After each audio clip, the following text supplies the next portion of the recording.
morning, YouTube. This is Mike. Today I wanted to make a video on how I got started in appliance repair. It's been a long time now. I got started when I was 19, 20. I was working as a sheet metal apprentice for the union, and they paid good. They paid pretty good, but I didn't like the fact that when a job was done, if you didn't have another job lined up after that with another company, or if that company didn't have any more work lined up, you would have to be on unemployment until you find another, job. But I just had a daughter that time, and it wasn't happening for me. I had to find something. So at that time, my child's mother, she was working for an appliance company as just, receptionist, taking phone calls, stuff like that. So I pretty much asked, hey, is he hiring? Can he, does he train, whatnot? And she pretty much asked him, got me set up, and he was like, come on, let's see, come out for a day, see if you like it or not. And I think that first day we were doing worked on some ACs, and we did a couple appliances and stuff like that. So after that, say first week, I realized I love doing it. I mean, I've always liked fixing things, but this came kind of second nature to me. I was going, once a lot of things is common sense for people. Some people got it, some people don't, but for me it was just like 3 weeks in, I was in my own van and doing Whirlpool first year warranty. I was doing a lot of that. Frigidaire, a lot of and then we were doing Assurant, Home Depot. Home Depot was Assurant back then. Now they're Assurion. So, but anyway, I learned. I mean, a lot of times, I had to call him, and I had my little Bluetooth. And did I have Bluetooth back then? Probably not. I had a little string connected to my phone. But a couple jobs, like back then, doing washers, thrust bearing and brake assemblies, and man, I remember doing a lot of transmissions too back in the when they were still relevant. That's when I just saw the Cabrio come out, and they started doing electronic motors. But anyway, I got my start with them. They were doing only warranty, no COD, and that really got me into the mode of doing a lot of trial and error, learning how things work. That's why I said warranty. You have room for error sometimes. It's not like the person is paying out their pocket, but you do have to fix things and do things the right way. Around that time, I called the tech line a lot just to learn information. I mean, once you get in about 10, 15 years in, you might still need to call the tech line. We never know everything, but you kind of got an idea of what's going on. There's a lot of new things that you have to keep up with, a lot of new technology with the control boards, and even I've taken classes on a lot of this stuff. But two, you have to, the main thing I was told, and the main thing I tell people, is that with anything you do, you have to want to do it. If you don't want to do it, you won't be the best. That's just how it goes. I feel like I've always wanted to be the best, and then when I got on my own, it was just like, it was second nature to me to just know what I needed to do. And now, we have social media, we have a lot of things that can help us more than back in the day when we didn't have that much to try to get started out there. I got with a couple warranty companies. I made sure I got my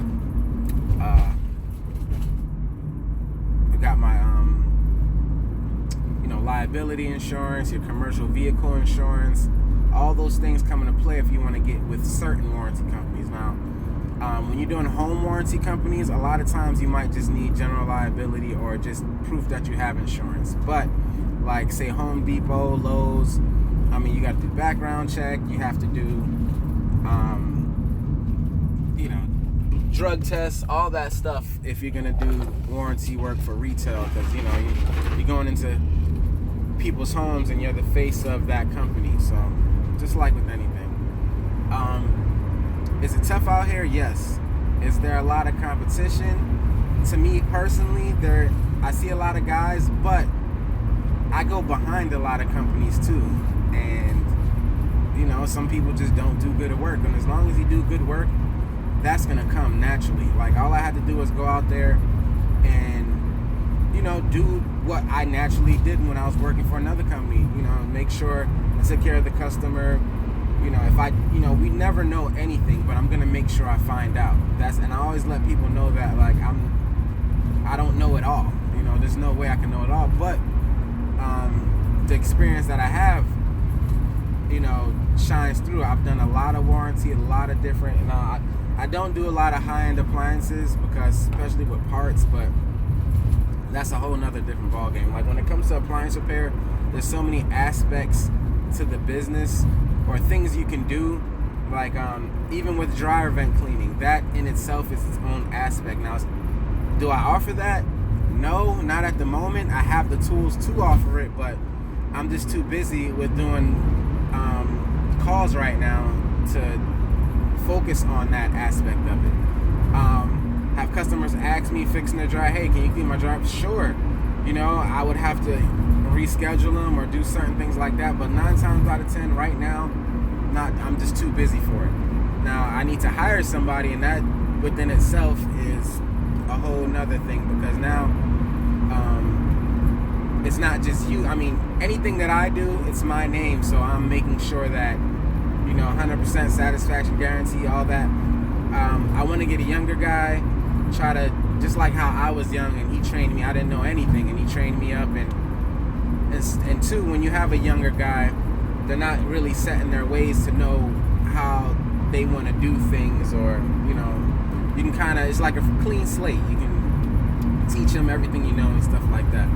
But like I said, in this day and age, it's kind of hard to find somebody. But I haven't been actively looking that much, so that too can be my own fault. But I enjoy the aspect of doing it on my own. I told myself when I first started, I didn't know how fast this thing was gonna grow, but I'm gonna make sure that I do everything that I have to. Now, this van I just got, it's probably been a week, Ram ProMaster. So right now, I did another video showing, what, or just saying what I have, or I'm gonna put in this van, and I kind of mixed it up a little bit. I'm still gonna keep a lot of, the fan motors and stuff like that on this van, to eventually have both vans stocked with equal parts. Not say equal, because that van is a little bigger, so it's gonna be a lot more bigger parts. And I'm probably gonna keep my lift on that van. I don't use my lift that much, but if I know I have a double oven call that day, I'll make sure I put it on this van, because this is the one I'm gonna be riding. I mean, I love my other Dodge, but gas on this has been great. So eventually, and two, you got to factor in those things. What kind of van do you have? Do you have a reliable work vehicle? Because my Dodge is reliable, but you never know. It's an older model, and I don't want to be stuck out there and then worry about having to rent a van the next day or use my vehicle just to get it. I'm when you get to a certain point, you're kind of way past that now. You have to make sure you invest back into your business. You want to go out there looking professional. All those things count when you have people, calling you back for your services. Oh, that guy was nice, professional. He came, his vehicle was not. A lot of times some people don't care. It's not the biggest thing. When I first started, I started with a 1989 Chevy Astro that I bought for $700. But man, that thing got it to the point where I can get the Dodge. And one thing I will tell people is, when I first started, I didn't have money to start with. I didn't have a money put away. I was living check to check, trying to make it, and I was just taking little bits of my money every week.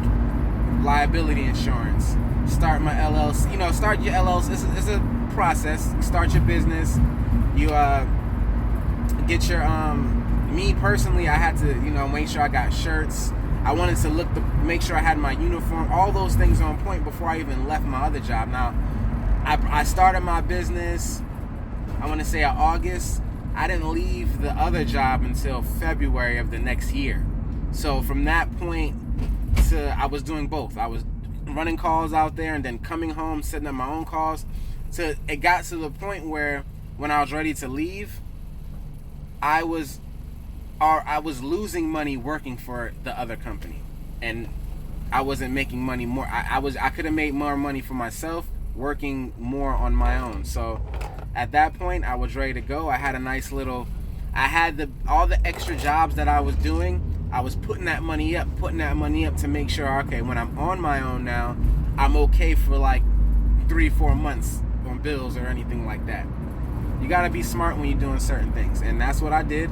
I made sure I was good to go, and the main thing too is the mindset you have to make sure that you know your potential to earn is unlimited. It's all on you. You know, whatever you want to do, however you want to do it, just make sure you have a goal in mind to be successful. And that's for me. And it's like you have to be all around. You can't just know how to fix things good and that's that. You have to be personable. You have to go and make people feel comfortable when you're going into these homes, and make sure you actually know what you're doing and not guessing.